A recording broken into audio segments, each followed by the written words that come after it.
Hello everyone, আশা করি তোমরা ভালো আছো। তো আমরা আজকে ফাজানের সূত্রটা আবার আরেকবার রিক্যাপ করব।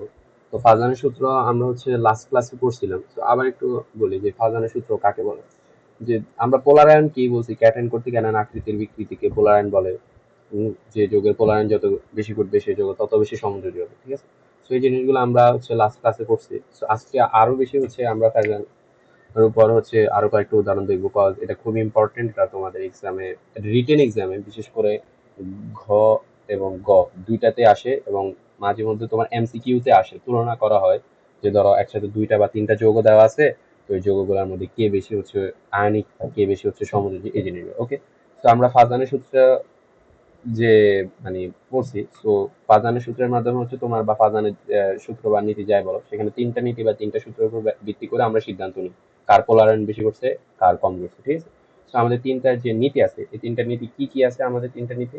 একটা আমাদের আহ ক্যাটায়ন বা অ্যানায়নের চার্জের পরিমাণ যত বেশি হবে, আমার পোলারায়ন তত বেশি হবে। তারপর ক্যাটায়নের আকার যত ছোট এবং অ্যানায়নের আকার যত বড়, পোলারায়ন তত বেশি হবে। এবং ক্যাটায়নে ইলেকট্রন বিন্যাসে যত বেশি সংখ্যক ইলেকট্রন থাকবে, আমার পোলারায়ন তত বেশি হবে। আবার ক্যাটায়ন ও অ্যানায়নের চার্জের পরিমাণ যত বেশি, পোলারায়ন তত বেশি হবে। এখন একই যৌগের মধ্যে আমরা এটা কখনো তুলনা করবো না, ভিন্ন ভিন্ন যৌগের ক্যাটায়ন সমূহের মধ্যে তুলনা করবো, অথবা ভিন্ন ভিন্ন যৌগের অ্যানায়ন সমূহের মধ্যে তুলনা করবো। এই জিনিসটা কিন্তু মাস্ট মাস্ট মনে রাখবা, যে আমরা একই যৌগের ক্যাটায়ন ও অ্যানায়নের মধ্যে তুলনা করবো না। তুমি কি বলছো, ক্যাটায়ন ও অ্যানায়নের চার্জের পরিমাণ যত বেশি, পোলারায়ন তত বেশি। এখন তোমার কাছে যদি সোডিয়াম ক্লোরাইড, ম্যাগনেসিয়াম ক্লোরাইড বা অ্যালুমিনিয়াম টাইক্লোরাইড থাকে, ঠিক আছে, তো তোমার কাছে তিনটা যৌগ আছে, এই তিনটা যৌগের মধ্যে ক্যাটায়ন গুলোর মধ্যে তুলনা করবে, কে আছে ক্যাটায়ন, আমার সোডিয়াম আছে, ম্যাগনেসিয়াম আছে, তারপর আমার অ্যালুমিনিয়াম আছে, ঠিক আছে।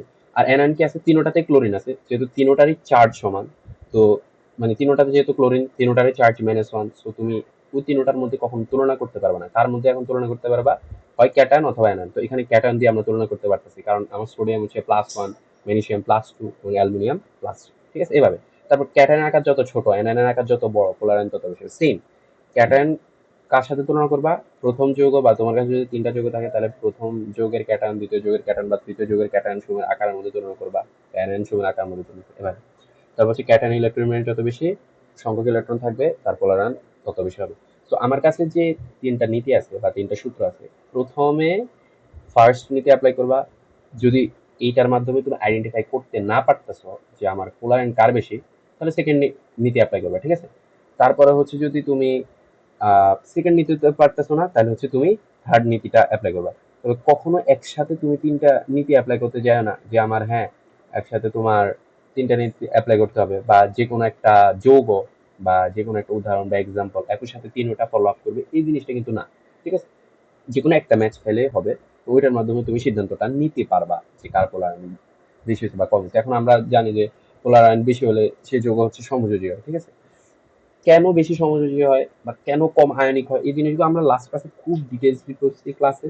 আজকে শুধু জাস্ট আমরা কিছু উদাহরণ দেখবো, রিক্যাপ করবো, বা তোমরা যেন আরো ভালোভাবে বুঝতে পারো, এই কারণে তোমাদের আরো বেশি কয়েকটা এক্সাম্পল দেবো। ওই যে আমরা প্রথমে একটা বুঝছিলাম যে দেখো, আমার কাছে এই কোশ্চেনটার মধ্যে দেওয়া আছে যে আমার সোডিয়াম, তারপরে তোমার ম্যাগনেসিয়াম, এবং আমার অ্যালুমিনিয়াম, ঠিক আছে, এর মধ্যে কে বেশি অধিক সমযোজী, ঠিক আছে।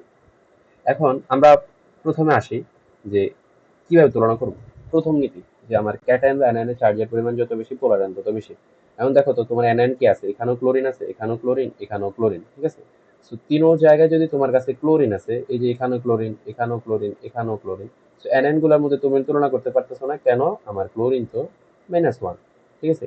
এখন আসো ক্যাটায়ন গুলোর মধ্যে তুলনা করি। আমার এখানে আছে একটা সোডিয়াম, এখানে ম্যাগনেসিয়াম, এখানে অ্যালুমিনিয়াম। সোডিয়াম +1, তোমরা সবাই জানো, +1 বিধায় এটা সোডিয়াম ক্লোরাইড, শুধু একটা ক্লোরিনের সাথে যুক্ত আছে। এবং ম্যাগনেসিয়াম ক্লোরাইডে আমার ম্যাগনেসিয়ামের তোমার চার্জ গিয়ে +2, এই কারণে ম্যাগনেসিয়ামের সাথে দুইটা ক্লোরিন আছে। অ্যালুমিনিয়ামের গিয়া তোমার চার্জ 3, এই কারণে অ্যালুমিনিয়ামের সাথে তোমার তিনটা ক্লোরিন আছে, ঠিক আছে। তো আমরা দেখতে পাচ্ছি যে আমার যে উদাহরণে তিনটা যৌগ আছে, এই তিনটা যৌগের মধ্যে এক একটার চার্জ ক্যাটায়নের এক এক রকম, এবং কারো কম আছে, কারো বেশি আছে। এই কারণে আমরা এই জিনিসগুলো তুলনা করতে পারবো। সো আমাদের ফাদারের নীতি অনুযায়ী ক্যাটায়নের চার্জের পরিমাণ যত বেশি, সেই যৌগের পোলারায়ন তত বেশি হবে। তো আমার কাছে যে তিনটা ক্যাটায়ন আছে, এই তিনটা ক্যাটায়নের ভিতরে আমার সবচেয়ে বেশি চার্জ হচ্ছে অ্যালুমিনিয়াম +3। তো অ্যালুমিনিয়াম ট্রাইক্লোরাইড অধিক পরিমাণে হচ্ছে তোমার পোলারায়ন করবে, তাই এটি অধিক পরিমাণ হচ্ছে তোমার সমযোজী। সো এই যে আমরা এখানে কিছু ডেসক্রিপশন লিখছি, যখন তোমার কোশ্চেন আসবে তুমি কিছু ডেসক্রিপশন লিখবে যে অ্যালুমিনিয়াম ক্লোরাইড অধিক সমযোজী, কারণ ভার্জানের অনুযায়ী নীতি অনুযায়ী যে সকল যৌগের ক্যাটায়নের চার্জ যত বেশি পোলারায়ন তত বেশি। তো এখানে হচ্ছে তোমার ব্যাখ্যা দেওয়া আছে এর মধ্যে অ্যালুমিনিয়াম। হ্যাঁ, তারপর এবার আসা হচ্ছে ক্যালসিয়াম অক্সাইড এবং ক্যালসিয়াম ফ্লোরাইড। হ্যাঁ, ক্যালসিয়াম অক্সাইড এবং ক্যালসিয়াম ফ্লোরাইড। এখানে ক্যালসিয়াম ফ্লোরাইড হবে, মানে হচ্ছে একটু এই যে হ্যাঁ এখানে লেখা আছে, এখানে একটু মানে টাইপিং মিস্টেক আছে, এখানে দেখবা যে হ্যাঁ আমার ক্যালসিয়াম অক্সাইড এবং ক্যালসিয়াম ফ্লোরাইড। যদিও এখানে দেখো -F- দেওয়া আছে, বাট F- মানে হচ্ছে যে আমার ক্যালসিয়ামের সাথে একটা ফ্লোরিন জিনিসটা এরকম না, ক্যালসিয়ামের +2 কিন্তু ফ্লোরিনের হচ্ছে -1। ঠিক আছে, ক্যালসিয়ামের চার্জ হচ্ছে তোমার +2 আর ফ্লোরিনের হচ্ছে -1। সো এটার সমান যদি হতে হয় তোমাকে দুইটা ফ্লোরিন লাগবে, দুইটা। ঠিক আছে, দুইটা ফ্লোরিন মানে CF2 হতে হবে, মানে ক্যালসিয়াম ফ্লোরাইড। হ্যাঁ, আচ্ছা ঠিক আছে। হ্যাঁ, ক্যালসিয়াম ক্লোরাইড। সো এই ক্ষেত্রে জাস্ট একটু মানে লক্ষ্য করে যে এখানে আমি একটু টাইপিং মিস্টেক করছি, বাট এখানে হবে CA মানে হচ্ছে তোমার F2 আর কি। হ্যাঁ, F2, CaF2 এটা হবে। সো দেখো আমরা যদি এবার তুলনা করি যে প্রথম নীতি অনুযায়ী ক্যাটায়ন বা অ্যানায়নের তোমার হচ্ছে চার্জের পরিমাণ যত বেশি পোলারায়ন তত বেশি। এখন একটু দেখো, আম, এটাতে তুমি চাইলে হচ্ছে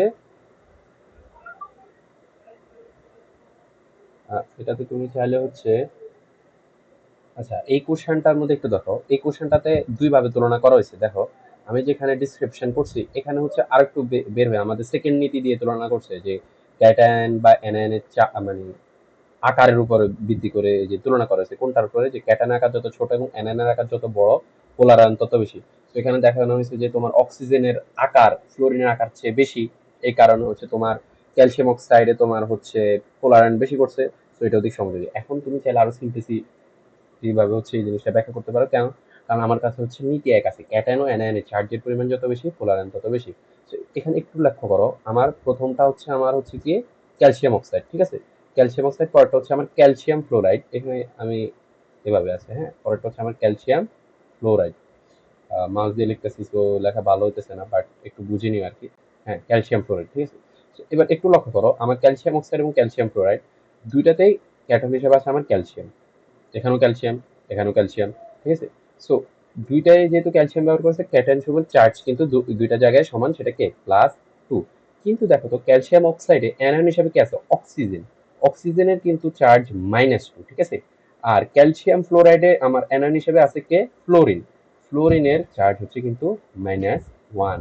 তো এভাবে ব্যাখ্যা করতে পারো যে আমার যেহেতু দুইটা অ্যানায়ন আছে, একটা হচ্ছে অক্সিজেন আর একটা ফ্লোরিন। সো অ্যানায়ন সমূহের মধ্যে চার্জের পরিমাণ যত বেশি পোলারায়ন সেখানে তত বেশি ঘটবে। তো অক্সিজেন যেহেতু চার্জের পরিমাণ বেশি, সো এখানে পোলারায়ন বেশি ঘটবে। ঠিক আছে, সো ক্যালসিয়াম অক্সাইড অধিক পরিমাণ কি আমার হচ্ছে সমযোজী। তো তুমি চাইলে হচ্ছে আকার দিয়ে ব্যাখ্যা করতে পারো। আমি মনে করি আকার থেকে আপাতত হচ্ছে তোমাদের এই জিনিসটা দিয়ে ব্যাখ্যা করা সহজ হচ্ছে। আমার যদি এটা চার্জে ব্যাখ্যা করা যায় তাহলে আমি আকারে কেন যাবো, কারণ আকারে তোমাকে হচ্ছে কিছু জিনিস ডিসক্রাইব করতে হবে, ভ্যালু আছে, ভ্যালুগুলো ডিসক্রাইব করতে হবে। ওকে, সো এবার নেক্সট কোশ্চেনটা আসো। এটা খুব সুন্দর একটা কোশ্চেন যে তোমার সিলভার হ্যালাইড গুলোর মধ্যে কোনটি পানিতে অদ্রবণীয়। এটা খুব একটা মানে ধরো টেকনিক্যাল কোশ্চেন। অদ্রবণীয় কি?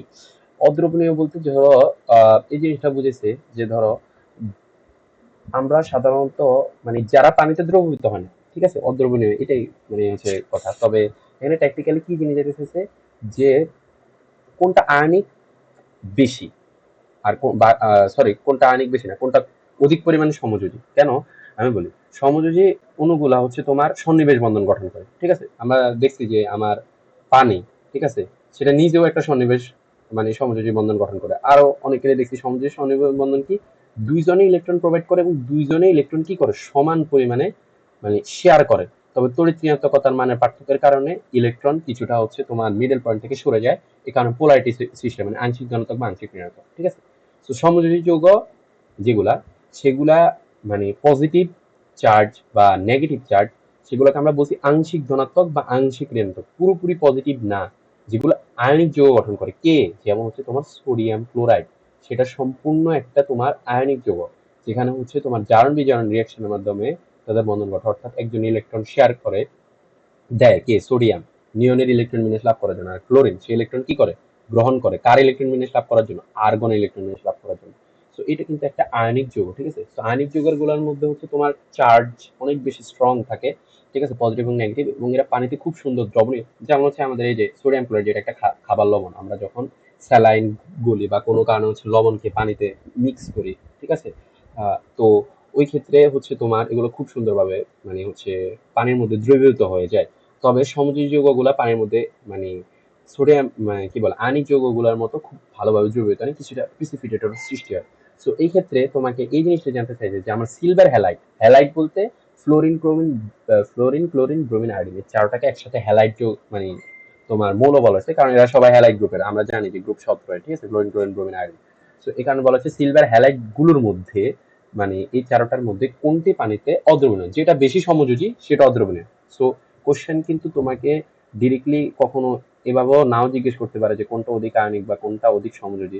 তোমাকে এইটা জিজ্ঞেস করতে পারে যে তুমি একটু কাইন্ডলি এটার সাথে এক্সট্রা কিছু জিনিস জেনে রাখতে হবে যে আমার সমযোজী যৌগগুলোর ধর্ম কিরকম। যেমন আমার সমযোজী যৌগগুলা হচ্ছে তোমার এগুলোর গলনাঙ্ক কম, এগুলোর স্ফুটনাঙ্ক কম, ঠিক আছে। তারা তারপরে এগুলো হচ্ছে পানিতে মানে অদ্রবণীয়, ঠিক আছে। ঠিক এটার উল্টাটা কি, যেটা বেশি হচ্ছে আয়নিক সেটার গলনাঙ্ক বেশি, স্ফুটনাঙ্ক বেশি, কারণ তাদের মধ্যে বন্ধনটা স্ট্রং, আর সেখানে যোজন বিয়োজন মানে রিয়াকশনের মাধ্যমে বন্ধন ঘটিতেছে, ঠিক আছে, মানে সন্নিবেশ বন্ধন না। তো তারপর হচ্ছে তাদের হচ্ছে পানিতে তারা খুব সুন্দরভাবে দ্রবীভূত হয়।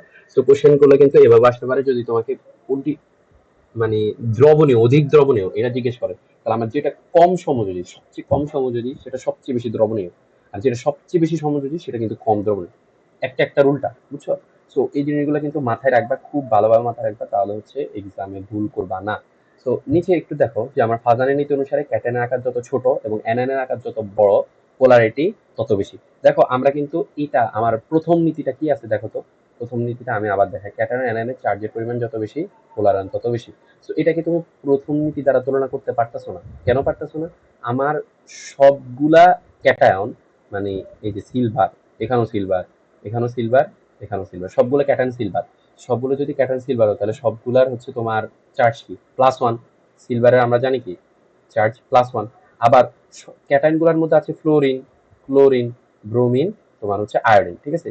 এই যে চারটা অ্যানায়ন আছে, অ্যানায়ন গুলো কিন্তু হচ্ছে তোমার চার্জ হচ্ছে -1, যেহেতু তারা সবাই হচ্ছে হ্যালাইড গ্রুপের মানে হ্যাঁ সদস্য, তাই সবার হচ্ছে তোমার চার্জ হচ্ছে -1।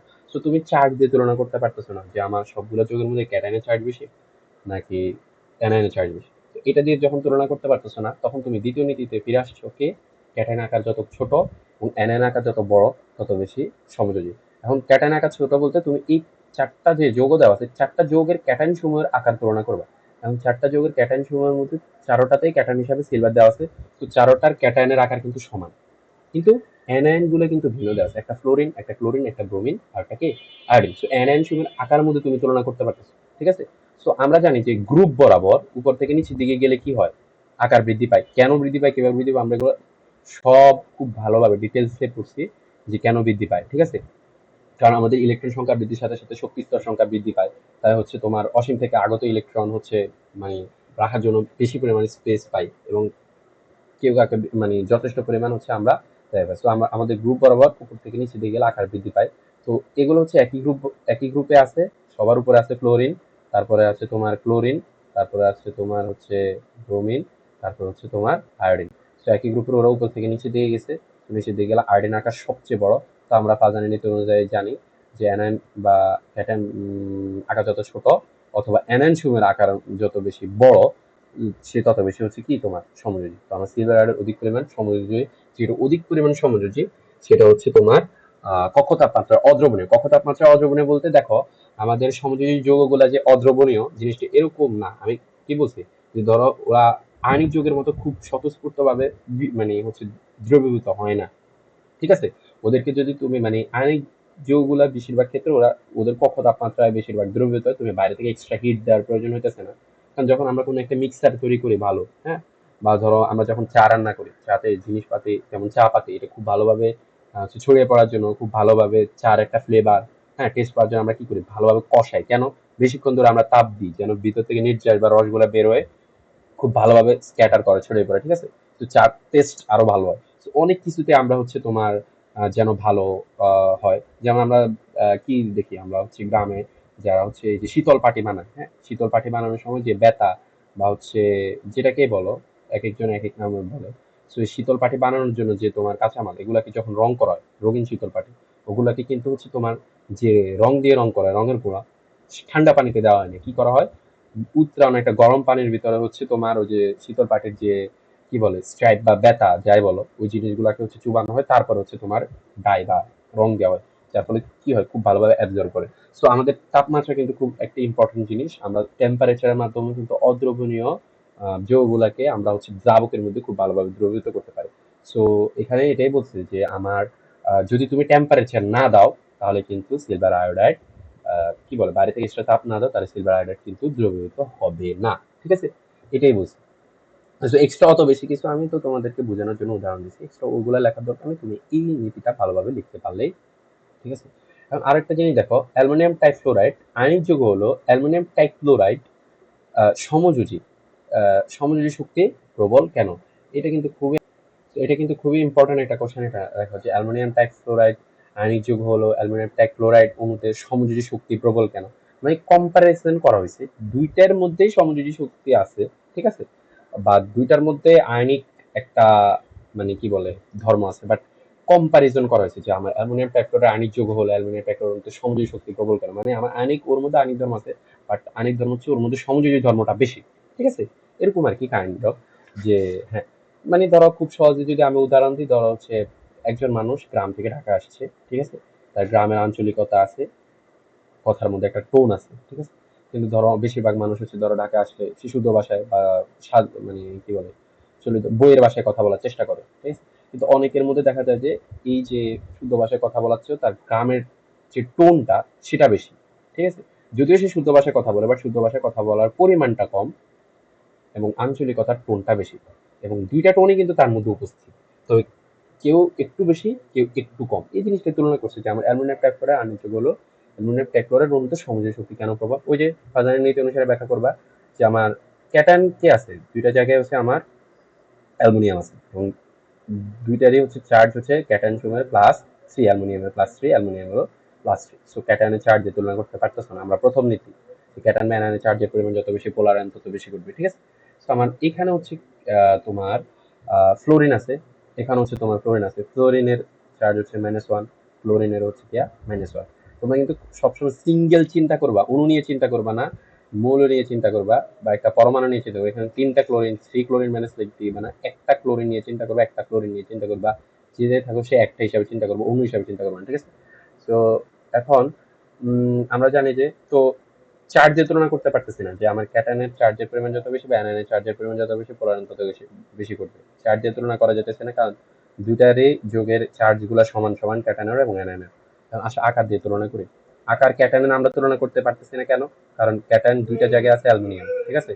তো দুইটাই একই মানে মৌল, সো দুইটার আকার অবশ্যই সেম, কিন্তু অ্যানায়ন গুলার মধ্যে হচ্ছে তোমার ডিফারেন্স আছে। কেন ডিফারেন্স আছে?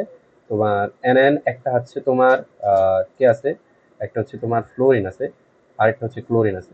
তো পর্যায় সারণীর উপর থেকে নিচের দিকে গেলে আকার বৃদ্ধি পায়, আমরা এরকম উদাহরণ কিছুক্ষণ আগেও দেখে ফেলছি, ঠিক আছে। সো বৃদ্ধি পায়। তো তোমার ক্লোরিন হচ্ছে তুলনামূলক আকারে বড় মৌল, সো সেটার হচ্ছে তোমার পোলারিটি বেশি ঘটবে। পোলারিটি বেশি ঘটা মানে কি, পোলারায়ন বেশি ঘটবে, পোলারায়ন বেশি ঘটার মানে কি, তার সমযোজী ধর্ম বেশি এবং আয়নিক ধর্ম কম। সো তুমি ব্যাখ্যা পেয়ে গেছো আশা করি, ঠিক আছে? এখন আসো, সোডিয়াম ক্লোরাইড অপেক্ষা কিউপ্রাস ক্লোরাইডের গলনাঙ্ক কম কেন? ওই যে সেম দেখো, এই কোশ্চেন গুলাতে এই কোশ্চেনটা তো তোমাকে জিজ্ঞেস করতে পারে কে অধিক সমযোজী, কে অধিক আয়নিক, এই জিনিসগুলো জিজ্ঞেস করলো না, তোমাকে জিজ্ঞেস করলো যে আমার সোডিয়াম ক্লোরাইড অপেক্ষা কিউপ্রাস ক্লোরাইডের গলনাঙ্ক কম কেন। এরকম যদি কোনো কোশ্চেন আসে, তখন সাথে সাথে ফাদান নীতি চলে যাবে। ফাদান নীতির প্রথম নীতি কি, ক্যাটায়ন বা অ্যানায়নের চার্জের পরিমাণ যত বেশি, পোলার আয়ন তত বেশি। তাহলে আমি ক্যাটায়ন ক্যাটায়ন সময়ের চার্জকে তুলনা করবো, অ্যানায়ন অ্যানায়ন চার্জকে তুলনা করবো। তাহলে আমার একটা ক্যাটায়ন আছে সোডিয়াম, আর একটা ক্যাটায়ন আছে হচ্ছে তোমার কপার। তাহলে সোডিয়ামের চার্জ হচ্ছে গিয়া +1, আর আমার কপারের চার্জ হচ্ছে গিয়া আমার +2। কিভাবে বুঝছি +2? কারণ আমার সাথে তো Cl2 আছে, হ্যাঁ, ক্লোরিন দুইটা আছে, ক্লোরিন যেহেতু -1, তো কপারের সাথে যদি সে বন্ড গঠন করতে চায় তাহলে তাকে মিনিমাম 2টা ক্লোরিন মানে পরমাণুর প্রয়োজন, ঠিক আছে? তো 2টা মিলে হচ্ছে তোমার কপারের সাথে বন্ধন গঠন করছে। তা আমরা বুঝতে পারতেছি যে আমার কপারে হচ্ছে +2, সোডিয়ামের +1। তো ক্যাটায়নের চার্জের পরিমাণ যত বেশি, পোলারিন তত বেশি। তো ক্যাটায়ন সমূহের মধ্যে আমার 2টা ক্যাটায়নের মধ্যে আমার কপারের হচ্ছে চার্জের পরিমাণ বেশি। সো কিউপ্রাস ক্লোরাইডে তোমার হচ্ছে কি করছে, সমযোজী বন্ধন বেশি মানে পোলারাইন করছে। তো এই যৌগটা অধিক সমযোজী। আমি বলছি যে আমরা অধিক সমযোজী যৌগে কি বন্ধন ঘটে, মানে সন্নিবেশ সমযোজী বন্ধন ঘটে। তো সন্নিবেশ সমযোজী বন্ধন কিন্তু আয়নিক যৌগের মতো, আয়নিক বন্ধনের মতো এত বেশি স্ট্রং না। তো বন্ধনটা তুলনামূলক আয়নিক বন্ধন থেকে দুর্বল। তাই হচ্ছে তোমার এইখানে হচ্ছে তোমার গলনাঙ্ক মানে কি বলে কম, ঠিক আছে? কিউপ্রাস ক্লোরাইডের গলনাঙ্ক কম। আর এমনি সোডিয়াম ক্লোরাইড হচ্ছে কোনো সোডিয়াম ক্লোরাইড এমনিও একটা হচ্ছে আয়নিক যৌগ, ঠিক আছে? তার গলনাঙ্ক বেশি তুলনামূলক কিউপ্রাস ক্লোরাইড চেয়ে। এখন আসলে ভ্যান ডার ওয়ালস আকর্ষণ বল কাকে বলে? এটা হচ্ছে তোমাদের ক্ষতে আসে অনেক বেশি। ক্ষতে যদি ব্যাখ্যা করতে আসে তাহলে হচ্ছে এখান থেকে শর্ট করে প্যারাফ্রাইজ করে তোমরা দিবা। পুরো সবকিছু ডিটেলস দেওয়ার দরকার নেই, সাল এগুলো দেওয়ার দরকার, জাস্ট বলবা আর একটু ব্যাখ্যা করবা, ঠিক আছে? তো ভ্যান ডার ওয়ালস কাকে বলে? অপোলার সমযোজী অণুসমূহের মধ্যে যে দুর্বল আকর্ষণ বল কাজ করে তাকে কি বলে? ভ্যান ডার ওয়ালস আকর্ষণ বলে। যেমন হচ্ছে ফ্লোরিন ক্লোরিন নিজেদের মধ্যে যে বন্ধন, ঠিক আছে? মানে ফ্লোরিন অণু F2 না, এখানে হচ্ছে একটা ভ্যান ডার ওয়ালস আকর্ষণ বল কাজ করছে, বা Cl2, ঠিক আছে? এখানে কিন্তু একটা ভ্যান ডার ওয়ালস আকর্ষণ বল কাজ করে, F2 বা Cl2। সো হচ্ছে তোমার ক্লোরিন ক্লোরিন যে বন্ধন, হ্যাঁ, অপলার সমযোজী এরকম আর কি। সো নিজেদের মধ্যে তো অনুসরণ যদি দুর্বল আকর্ষণ বল কাজ করে থাকে, ভ্যান ডার ওয়ালস আকর্ষণ বলে কত যদি আসে এখান পর্যন্ত দেখছে না। তারপর এখানে কিছু হচ্ছে তোমার দেওয়া আছে 1813 সালে বিজ্ঞানী কি বলে ভ্যান ডার ওয়ালস সর্বপ্রথম এই দুর্বল আকর্ষণ বলের অস্তিত্ব নির্ণয় করেন, ঠিক আছে? সো ওইটা হচ্ছে তুমি মেডিকেল দিবা, যারা তারা মনে রাখতে পারো, সমস্যা নেই। এর বাইরে হচ্ছে এইচএসসিতে এগুলা অত ইম্পর্টেন্ট না। সাল জিজ্ঞেস করবে না, তখন বিজ্ঞানীর নামও জিজ্ঞেস করবে না, ভালো কোশ্চেন করার স্কোপ আছে। তো এখানে বলছি যে দুটি অপোলার অণু যখন খুব কাছাকাছি আসে কেবলমাত্র তখনই আকর্ষণ বল কাজ করে। নিজেদের মধ্যে গঠন করতে পারে, আবার হচ্ছে ইন্টার মলিকুলার বন্ড হয়, মানে আলাদা আলাদার মধ্যেও হতে পারে, ঠিক আছে? এবং এই বলের অণু আকারের উপর নির্ভর করে, আকার যত বড় হবে আকর্ষণ বল তত বেশি হবে, ঠিক আছে? এখন ভ্যান ডার ওয়ালস আকর্ষণ বল তো অপোলার অণুগুলোর মধ্যে হয়, ঠিক আছে? অপোলার এই যে আমরা কি বলবো অপোলার সমযোজী অণুগুলোর মধ্যে হয়। তো তার মানে তারা হচ্ছে ফিজিক্যালি কোনো টাচে থাকে না, ঠিক আছে? ফিজিক্যালি টাচে থাকে না, যথেষ্ট পরিমাণ তো তাদের একটা দূরত্ব থাকে। সো তবু হচ্ছে তাদের মধ্যে একটা মানে হচ্ছে তোমার দুর্বল একটা বন্ধন গঠন। তো এখন যদি আমার এই যৌগটা ধরো, এটা একটা এ নামক একটা যৌগ, এটা হচ্ছে আমার বি নামক একটা যৌগ, ঠিক আছে? এখন এই বা অণু, এটার আকার যদি আমার আরো বড় হয় বা এটারও আকার যদি বড় হয়, তাহলে মানে ধরো এখানে টাচ করলো না আর কি, সাপোজ ধরো এখানে হচ্ছে তোমার টাচ করে নাই, তবে হচ্ছে ধরো যে কাছাকাছি গেছে, কাছাকাছি গেছে, যত কাছাকাছি যাবে দূরত্বটা ডিস্টেন্সটা কি হবে, কম হবে। ডিস্টেন্সটা কমতে থাকবে, তত বেশি তাদের মধ্যে বন্ধনটা তুলনামূলক স্ট্রং। যদি স্ট্রং বলতে অনেক দুর্বল, ভ্যান ডার ওয়ালস আকর্ষণ বলকে মানে ভ্যান ডার ওয়ালস যে বন্ধন, এটাকে সবচেয়ে দুর্বল বন্ধন হিসেবে ধরা হয়, ঠিক আছে? সবচেয়ে দুর্বল বন্ধন হচ্ছে তোমার ভ্যান ডার ওয়ালস বন্ধন, ঠিক আছে? সো এই আমার আকার যত বেশি হইতেছে আমার হচ্ছে ভ্যান ডার ওয়ালস আকর্ষণ বল বৃদ্ধি পাইতেছে। কেন বৃদ্ধি পাইতেছে আমি এই জিনিসটা তোমাকে বললাম, যে ওদের মধ্যে একটা নির্দিষ্ট ডিস্টেন্স থাকে, সব সময় থাকে। তো আকার যদি বড় হয় তুলনামূলক দূরত্বটা কমে আসে, ঠিক আছে? কমে আসার কারণে তাদের মধ্যে বন্ধনটা একটু বৃদ্ধি পায়। তো এটা এর বেশি আর তেমন হচ্ছে তোমার এতটুকু জানলেই এনাফ মোর দেন তোমাদের এইচএসসির জন্য। তারপরে এখন আসো সবচেয়ে সুন্দর একটা বন্ধন, যেটা হচ্ছে আমার হাইড্রোজেন বন্ধন। হাইড্রোজেন বন্ধনের কারণে আমাদের পৃথিবী এত সুন্দর। কেন সুন্দর? কারণ পৃথিবীতে পানি আছে আর সে পানি খেয়ে আমরা জীবন ধারণ করি। তো পানি কিন্তু হাইড্রোজেন বন্ধনেরই একটা কি বলে উপহার, ঠিক আছে? সো এইটা হচ্ছে আয়নিক বন্ধনের মতো এত স্ট্রং না, তবে হাইড্রোজেন বন্ধনের বিশাল একটা ম্যাজিক আছে। কি ম্যাজিক? হাইড্রোজেন বন্ধন বন্ধন তো গঠন করে, একটা মানে একটা যৌগকে চেঞ্জ করে ফেলতে পারে। কি ধরনের চেঞ্জ? যৌগের ধর্মের চেঞ্জ। কিছু কিছু ধর্ম হচ্ছে তোমার যেমন কি পানি, ঠিক আছে? পানি পানি কেন এরকম, পানি কেন এরকম, বা পানির এরকম কেন, বা জলীয় কেন, ঠিক আছে? এটা গ্যাসই হতে পারতো, তাই না? মানে সাপোজ ধরো উদাহরণ, বা এটা কঠিন হতে পারতো, হয় নাই কেন? Just for hydrogen bond. Hydrogen bond যে কোনো একটা যৌগের ভৌত অবস্থার পরিবর্তন করে। ভৌত অবস্থা কি? তার মানে গাঠনিক অবস্থা, ঠিক আছে? কিন্তু তার এক্সিস্টেন্স যে অবস্থাটা সেটা তাকে চেঞ্জ করে ফেলে। সেটা মানে হচ্ছে পানির ক্ষেত্রে আমরা দেখলাম যে আমার পানিটা কি হয়, জলীয় হয়। ভৌত অবস্থার অনেক বেশি পরিবর্তন করে আমরা নিচে আরো কিছু উদাহরণ দেখবো যে তোমার কিভাবে আরো ভৌত অবস্থার পরিবর্তন করে, যেমন অ্যালকোহল পানিতে দ্রবণীয় হলো। তারপর হচ্ছে তোমার আরো আছে, আরো কিছু যৌগ আছে, যেমন হচ্ছে এই যে পানি এবং হাইড্রোজেন সালফেট। এখানে আমরা দেখবো যে তোমার কিভাবে মানে হাইড্রোজেন বন্ধন ভৌত অবস্থা মানে সৃষ্টি করে। যে দুইটাই হচ্ছে তোমার sp3 বন্ধন ঘটে। এবং দেখো অক্সিজেনও কিন্তু একটা গ্যাস, সালফারও কিন্তু একটা গ্যাস। কিন্তু হ্যাঁ, যদি আমরা পার্টিকুলারলি চিন্তা করি, অক্সিজেনটা কি গ্যাস, সালফারও একটা কি গ্যাস, তাই না? তো আমাদের বাতাসে ঘুরে বেড়ায় অক্সিজেন, সালফার আমাদের হচ্ছে মানে সালফার যদিও খুব ভালো একটা গ্যাস না, হ্যাঁ, তবে মানে সালফারও একটা গ্যাসীয় পদার্থ। কিন্তু দুইটা মিলে যে একটা যৌগ গঠন করছে, যেমন পানি বা হাইড্রোজেন সালফেট, দুটো কিন্তু ভৌত অবস্থা ভিন্ন। পানি একটা তরল পদার্থ, হাইড্রোজেন সালফেট গ্যাস। কেন গ্যাস? কারণ পানিতে হাইড্রোজেন বন্ধন গঠন করে, হাইড্রোজেন সালফেট হাইড্রোজেন বন্ধন গঠন করে না। হচ্ছে কথা, কিভাবে হাইড্রোজেন বন্ধন গঠন করে আমরা এখন সেটা পড়বো। তো আমরা দেখতেছি যে হাইড্রোজেন বন্ধনের কারণে পৃথিবী এত সুন্দর, আমাদের অনেক বেশি কি হয়েছে, পানি অনুঘটিত হয়েছে। সেখানে দেখো হাইড্রোজেন বন্ধন কাকে বলে, যে হাইড্রোজেন পরমাণু যখন অধিক তড়িৎ ঋণাত্মক দুটি পরমাণু মাঝখানে অবস্থান করবে, তখন তড়িৎ ঋণাত্মকতার মানে পার্থক্যের কারণে কি বন্ধন গঠিত হয়, হাইড্রোজেন বন্ধন গঠিত হয়। দেখো অধিক তড়িৎ ঋণাত্মক বন্ধন, এখানে একটু লক্ষ্য করো, আমি তো এখানে ড্র করতে পারতেছি না আসলে, মাউস দিয়ে ভালোভাবে ড্র করা যাইতেছে, বাট এখানে হচ্ছে যে গাঠনিক সংকেতটা হচ্ছে খুব ভালোভাবে ড্র করা যায়। এগুলো হচ্ছে একটা পানির অণু। হ্যাঁ, এটা পানির অণু কি H2O না, H2O, ঠিক আছে। তো এই যে অক্সিজেনের সাথে দুইটা হাইড্রোজেন আছে, অক্সিজেনের সাথে দুইটা হাইড্রোজেন আছে, অক্সিজেনের সাথে দুইটা হাইড্রোজেন আছে, এগুলো ধরো স্পেসিফিক্যালি পানির অণু। যদি তাদের মধ্যে হাইড্রোজেন বন্ধন না গঠন করতো, তাহলে হয়তো তারা ভিন্ন অবস্থায় থাকতো, গ্যাসীয় অবস্থায় থাকতো, আলাদা আলাদা থাকতো। কিন্তু এখানে ডটেড যে বন্ধনটা দেখতে পাচ্ছ, এই যে ডটেড বন্ধনটা, এই যে ডটেড বন্ধন, এটা কিন্তু হাইড্রোজেন বন্ধন। কিভাবে হচ্ছে আমরা বলছি যে দেখো হাইড্রোজেন পরমাণু, এটা কিন্তু হাইড্রোজেন বন্ধন কিন্তু অবশ্যই হাইড্রোজেন উপস্থিত থাকতে হবে, ঠিক আছে। হাইড্রোজেন পরমাণু যখন অধিক তড়িৎ ঋণাত্মক দুটি পরমাণু মাঝখানে অবস্থান করে, অধিক তড়িৎ ঋণাত্মক দুটি পরমাণু কাকে, এই একটা তড়িৎ ঋণাত্মক পরমাণু, এই একটা তড়িৎ ঋণাত্মক পরমাণু, এটা কিন্তু অধিক তড়িৎ ঋণাত্মক পরমাণু। কেন? কারণ অক্সিজেন তড়িৎ ঋণাত্মকতার মান কত বলতো, 3.5, ঠিক আছে। 3.5 আমি তো লিখতে পারতেছি না, ঠিক আছে, 3.5। হাইড্রোজেন হচ্ছে মাত্র 2.1। সো তোমার অনেক, যদি দুইটা থেকে বিয়োগ করো, তাদের তড়িৎ ঋণাত্মকতার মানের পার্থক্য হচ্ছে তোমার ধরো 1. মানে হচ্ছে তোমার 4 এর মতো, অনেক বেশি, 1.40, ঠিক আছে। সো এই কারণে ওরা হাইড্রোজেন বন্ধন গঠন করার জন্য এনাফ একটা স্ট্রেংথ পায়। সো তোমাকে হাইড্রোজেন পরমাণু যখন অধিক তড়িৎ ঋণাত্মক দুটি পরমাণু মাঝখানে অবস্থান করে, তখন তড়িৎ ঋণাত্মকতার যে মানে পার্থক্যর সৃষ্টি হয়, এই যে আমি পার্থক্যটা বললাম যে 1.40, ঠিক আছে, এরকম কাছাকাছি কিন্তু বন্ধন থাকলে হয় না, যে ধরো মিনিমাম মেবি 0.5, হ্যাঁ 0.5 এর চেয়ে বেশি হতে হয়। হাইড্রোজেন সালফারে এরকম হয় না, কারণ সালফারের তড়িৎ ঋণাত্মকতা 2.6 আর হাইড্রোজেন হচ্ছে 2.1।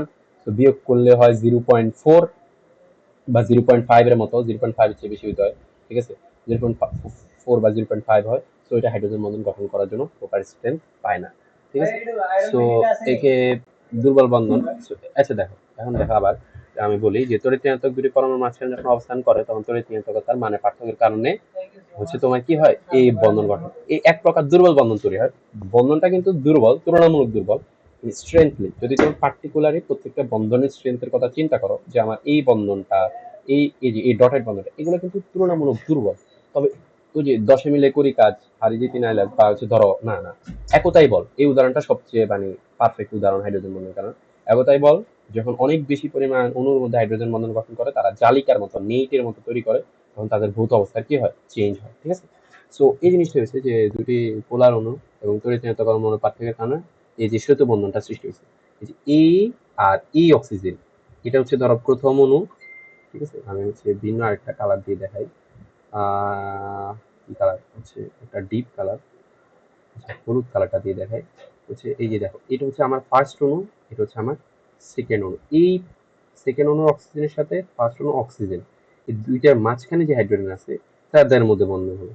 আবার ঠিক এই যে সেকেন্ড অণু, আবার এই যে থার্ড অণু, তাদের অক্সিজেন দুইটার মাঝখানে যে হাইড্রোজেন আছে, তার মধ্যে কি হবে, হাইড্রোজেন বন্ধন হবে। আর হাইড্রোজেন বন্ধনকে আমরা অবশ্যই ডটেড লাইন দ্বারা হচ্ছে চিহ্নিত করি। তো এটা খুবই ইম্পর্টেন্ট একটা জিনিস, ডটেড লাইন দিবা এক্সামে যদি এই উদাহরণটা দাও। তো এটা আসে অনেক বেশি কোশ্চেনে।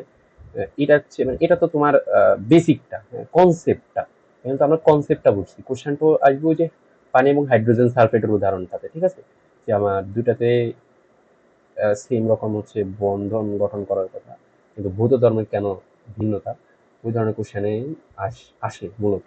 এই কনসেপ্ট ব্যবহার করে তুমি সেটা ব্যাখ্যা দিবা। যখন ব্যাখ্যা দিবা তখন হচ্ছে অবশ্যই ডটেড বন্ধনগুলো দিয়ে, এই যে দেখো আমি ডটেড বন্ড দিয়ে হচ্ছে এটাকে হচ্ছে নির্দেশ করছি যে এটা আমার একটা হাইড্রোজেন বন্ড। ঠিক আছে। এই বন্ধনে কোনো রূপের ইলেকট্রন আদান প্রদান হয় না, অবশ্যই এটা আয়নিক বন্ধন না। সমযোজী সন্নিবেশ সমযোজী বন্ধনে ইলেকট্রন আদান প্রদান হয় না, বাট ইলেকট্রন শেয়ার হয়, ঠিক আছে। এবং শুধুমাত্র দুটি অণুর মধ্যে তড়িৎ ঋণাত্মকতা পার্থক্য বা আংশিক ঋণাত্মকতা মানের কারণে, আকর্ষণের কারণে এই বন্ধন সৃষ্টি হয়, সেটা বলছি। হাইড্রোজেন ফ্লোরাইড, ফ্লোরিনের কিন্তু আরো স্ট্রং হয়। দেখো, এই তড়িৎ ঋণাত্মকতার মানের পার্থক্য যত বেশি হবে, বন্ধন তত বেশি শক্তিশালী হবে।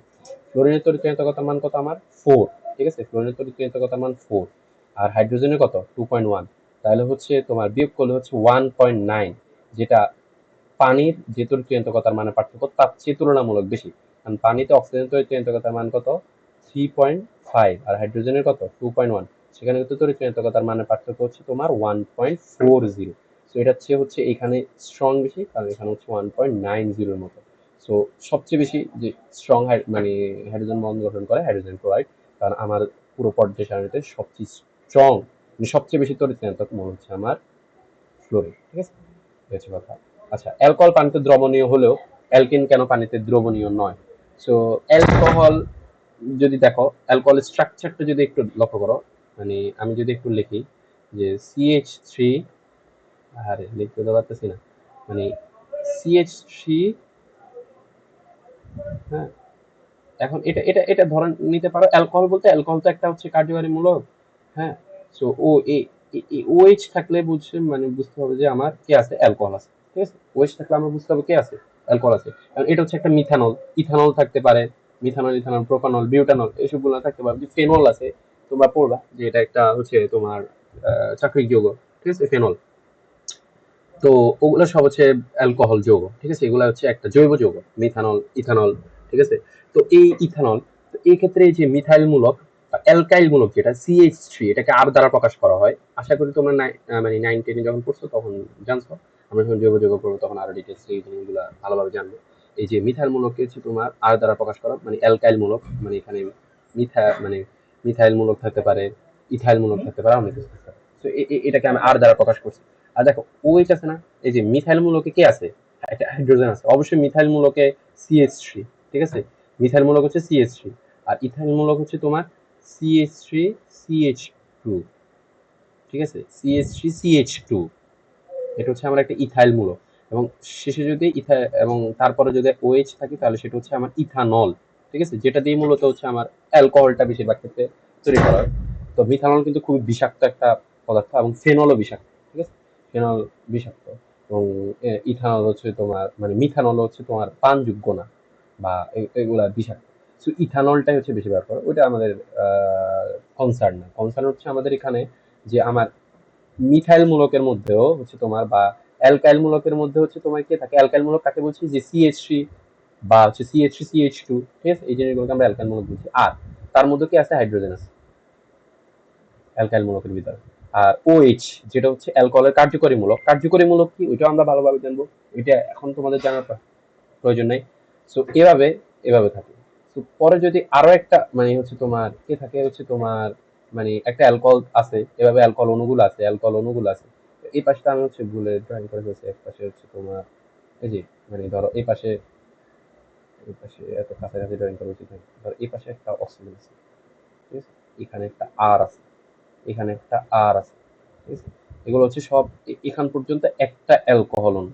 আবার এইটা হচ্ছে আরেকটা অ্যালকোহল অণু। এই যে দুইটা অ্যালকোহল অণু, এই অ্যালকোহল অণুগুলোর মধ্যে হচ্ছে তোমার এই এই জায়গায় মূলত হচ্ছে তোমার কি বলতাম, ধরো এটা হচ্ছে এই বন্ডটা হবে, এই বন্ডটা হবে তোমার হচ্ছে আহ, কি বলে হাইড্রোজেন বন্ড। কেন এই বন্ডটা হবে? কারণ এই বন্ডটা তো হবে না, কারণ হচ্ছে এটা কার্যকরী মূলকের বন্ড, মানে OH এর বন্ড, ঠিক আছে। আর এটা হচ্ছে অপর অণুর সাথে সে বন্ড গঠন করার চেষ্টা করতেছে, এইখানে হবে তোমার একটা হাইড্রোজেন। আবার এই পাশে তো এইভাবে হচ্ছে তোমার তৈরি করে, যেহেতু অ্যালকোহল হাইড্রোজেন বন্ড গঠন করতে পারে, তার বোধ মানে হচ্ছে তোমার উপস্থিতির কারণে অ্যালকোহল গলনাঙ্ক স্ফুটনাঙ্ক হচ্ছে তোমার অ্যালকেন অপেক্ষা বেশি, এবং এটি হাইড্রোজেন বন্ড করতে পারে, তাই অ্যালকোহল হচ্ছে তোমার পানিতে কি হয়? দ্রবীভূত হয়। অ্যালকেন অণু যেমন হচ্ছে ইথেন, ইথেন, ঠিক আছে, ইথেন। তো হচ্ছে লিথিয়ামের হচ্ছে 1, লিথিয়াম বেরিলিয়াম 1.5, বোরন হচ্ছে 2, লিথিয়াম বেরিলিয়াম বোরন, কার্বন হচ্ছে 2.5, লিথিয়াম বেরিলিয়াম বোরন, হ্যাঁ, আমি যদি ভুল না হয়, ঠিক আছে। 1.5, 2, হ্যাঁ, কার্বন। সো কার্বন এবং হচ্ছে হাইড্রোজেনের তড়িৎ ঋণাত্মকতার মান বেশি না, কার্বন 2.5, হাইড্রোজেন হচ্ছে 2.1। সো ওই কারণে হচ্ছে তোমার মিথেন অণুগুলোর মধ্যে এই ধরনের বন্ধন হাইড্রোজেন বন্ধন গঠন করতে পারে না, তাই হচ্ছে মিথেন কি বলে পানিতে দ্রবীভূত নয়। আচ্ছা, এবার আসো তোমার অর্থনাইট্রোফেনল অপেক্ষা প্যারানাইট্রোফেনলের গলনাঙ্ক বেশি কেন। এখন এই জিনিসটা ড্রয়িং একটু যদি আমি বলি, অর্থনাইট্রোফেনল, আমি তো যদি তোমাদেরকে একটু ড্রয়িংটা দেখাইতে পারতাম। আচ্ছা, আমি তোমাদেরকে একটু ড্রয়িংটা দেখানোর ট্রাই করি, ঠিক আছে? তুমি একটু দেখো, যদি দেখো,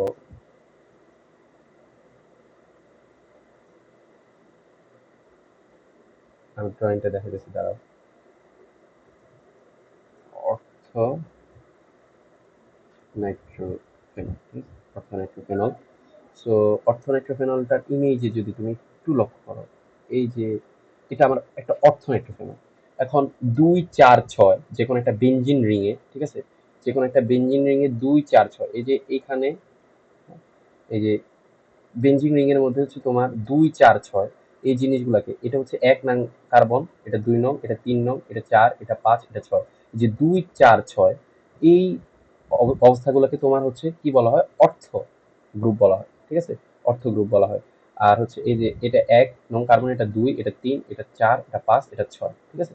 এই যে 2 নং যেটা কার্বন, তারপর হচ্ছে তোমার মানে কি বলে তোমার 4 নং কার্বন, আর হচ্ছে তোমার 2, 3, 4, ঠিক আছে, এবং হচ্ছে কি বলে 6 নং কার্বন, এগুলোকে অর্থ গ্রুপ বলা হয়।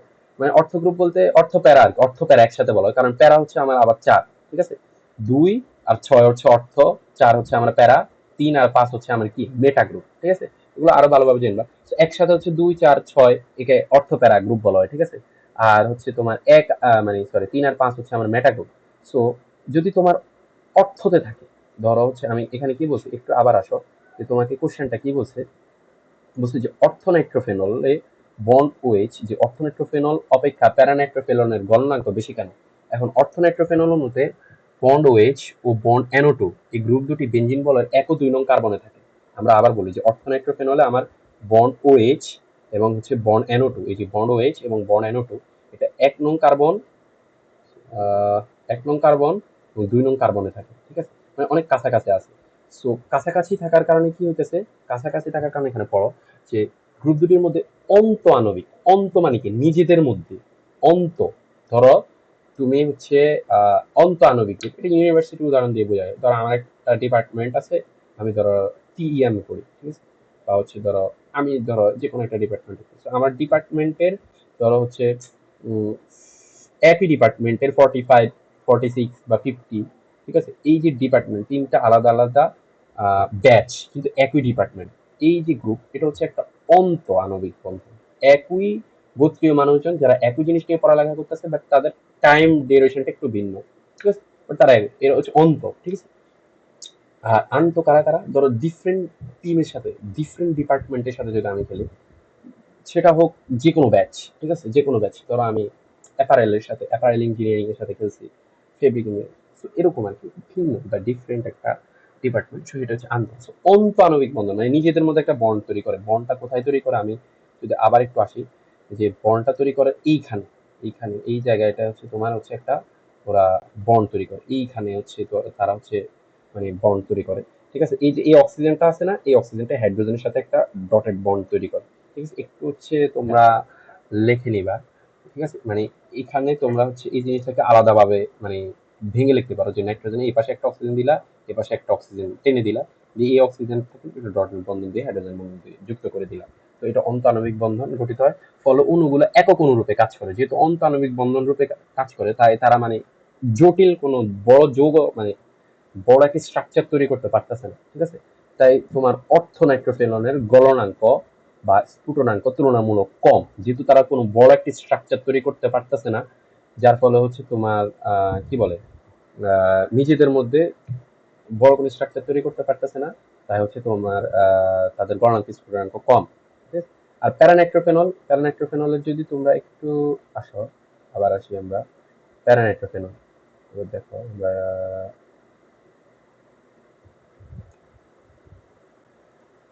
প্যারানাইট্রোফেনল, ঠিক আছে। প্যারা আমরা কি বলছি, অর্থপ্যারা গ্রুপ বলছি 2 4 6 একসাথে। আর প্যারা বলতেছি যে শুধু হচ্ছে তোমার 4 নং কার্বনকে ধরতে পারে। এই যে এটা খুব সুন্দর একটা উদাহরণ। এই দেখো, এই যে তোমরা দেখতে পাইতেছো কিনা, আমি আরো আরো আরো বড় করার চেষ্টা করতেছি। এইখানে দেখো, এই যে এটা ঠিক আছে, এইখানে বা এখানেও দেখতে পারো যে এটা এখানে একটু লক্ষ্য করো যে আমার এটা 1 নং কার্বন, এটা 2, এটা 3 4 প্যারাতে আছে আমার, মানে নাইট্রোমূলক।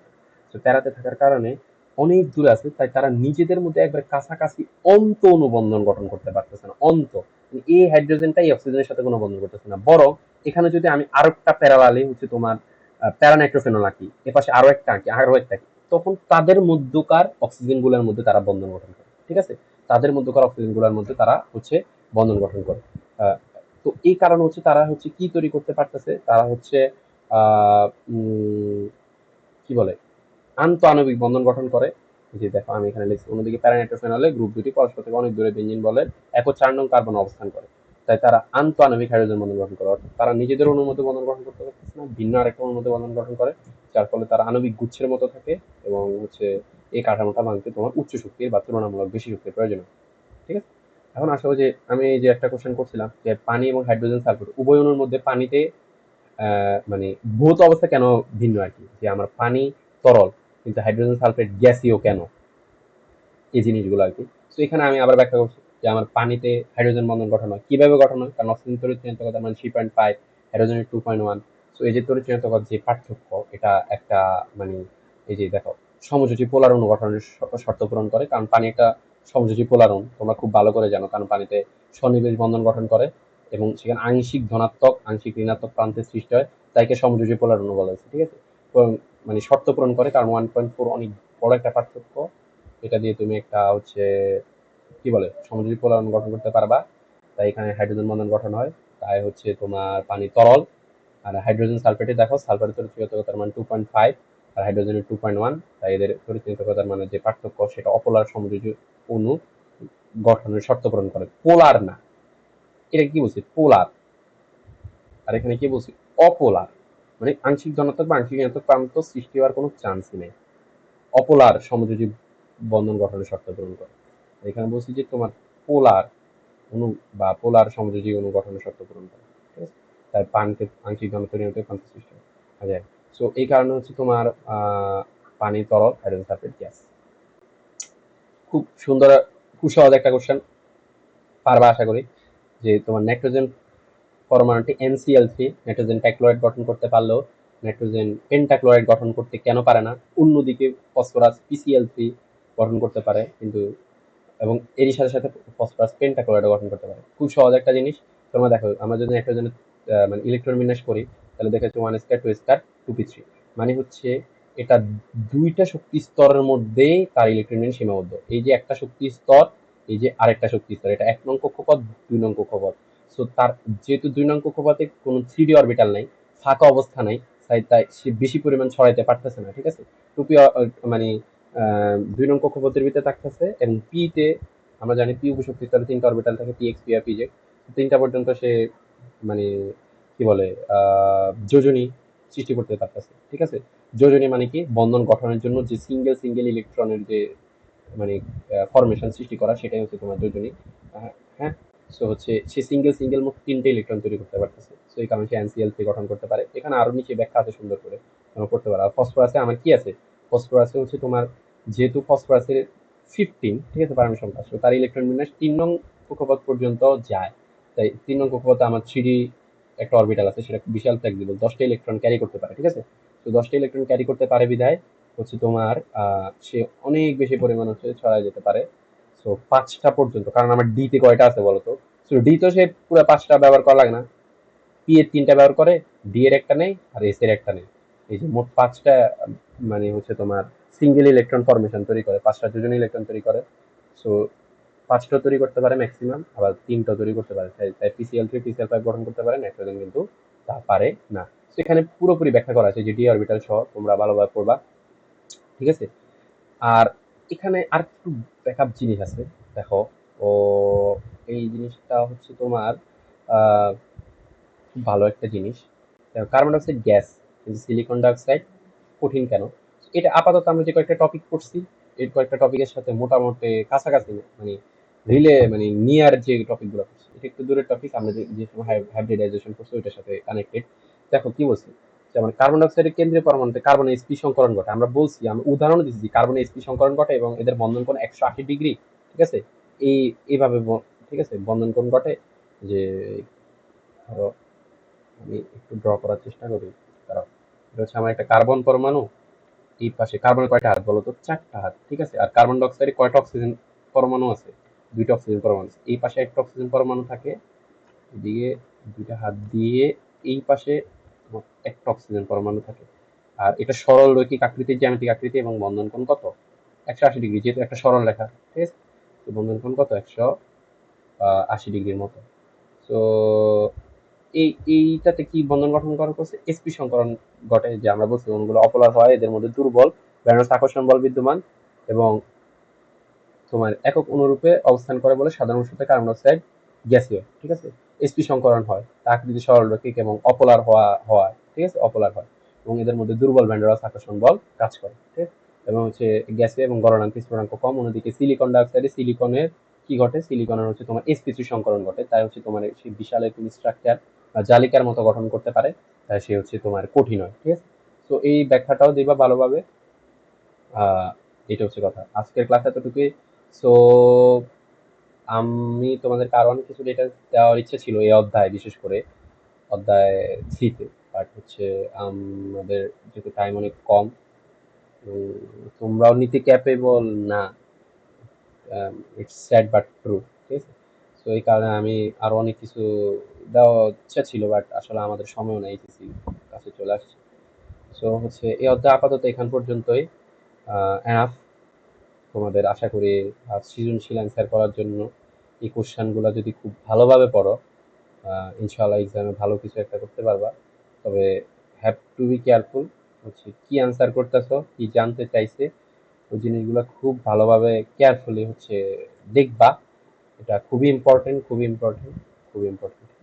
সো এই অধ্যায়ের লাস্টের কোশ্চেনগুলো, উদাহরণগুলা খুবই ইম্পর্টেন্ট, কারণ হচ্ছে আমরা প্রথম দিকে অধ্যায়ের শুরুতে কনসেপ্টগুলো শিখি যে কোনো জায়গায়, সেটা ম্যাথ হোক, সেটা ফিজিক্স হোক, সেটা কেমিস্ট্রি হোক। ঠিক আছে, শেষে আমরা সেই কনসেপ্টগুলা দিয়ে উদাহরণ দেওয়ার চেষ্টা করি। এই উদাহরণগুলোই মূলত এক্সামে বেশি আসে। সো উদাহরণগুলো খুব ভালোভাবে কনসেপ্ট সহ মনে রাখার ট্রাই করবা, বোঝার ট্রাই করবা। আর যদি কোনো কিছু না বুঝো আমাকে জানাবা। আর আমরা নেক্সট হচ্ছে তোমার কি বলে তড়িৎ রসায়ন দিয়ে শুরু করব। দ্বিতীয় পত্রে দ্বিতীয় পত্রে তোমাদের কিছু জিনিস টাচ করা প্রয়োজন, তো এটা একটা সহজ অধ্যায়, ছোট অধ্যায়, চেষ্টা করবো। সো অনলাইন ক্লাস কিরকম হলে তোমরা জানাও। আসলে প্রজেক্ট অ্যাসিস্টের জন্য আমাদের এই ক্লাসগুলো মানে কন্ডাক্ট করা লাগতেছে, নাহলে হচ্ছে আমরা অনলাইন ক্লাস কখনোই নিতাম না। কারণ আমরা সবসময় মনে করি যে অনলাইন থেকে অফলাইন ক্লাস অনেক বেশি হচ্ছে তোমার ফ্রুটফুল। ঠিক আছে, তো তবুও আমি চেষ্টা করছি তোমরা কি ধরনের কোশ্চেন করতে পারো, সেই কোশ্চেনের উত্তর কি হতে পারে সবগুলো দেওয়ার চেষ্টা করছি। তবুও যদি আমার কোনো কিছু মিস্টেক থাকে জানাবা। তারপর হচ্ছে যদি কোনো কিছু জানার প্রয়োজন থাকে তাও জানাবা। গ্রুপ তো আছে, গ্রুপে হচ্ছে মেসেজ দিবা, ডিসকাশন হবে, কোনো সমস্যা নেই। আর অবশ্যই নোটগুলা করবা, ভিডিওগুলা ভালোভাবে দেখবা। এতটুকুই। সো ভালো থাকো, সুস্থ থাকো।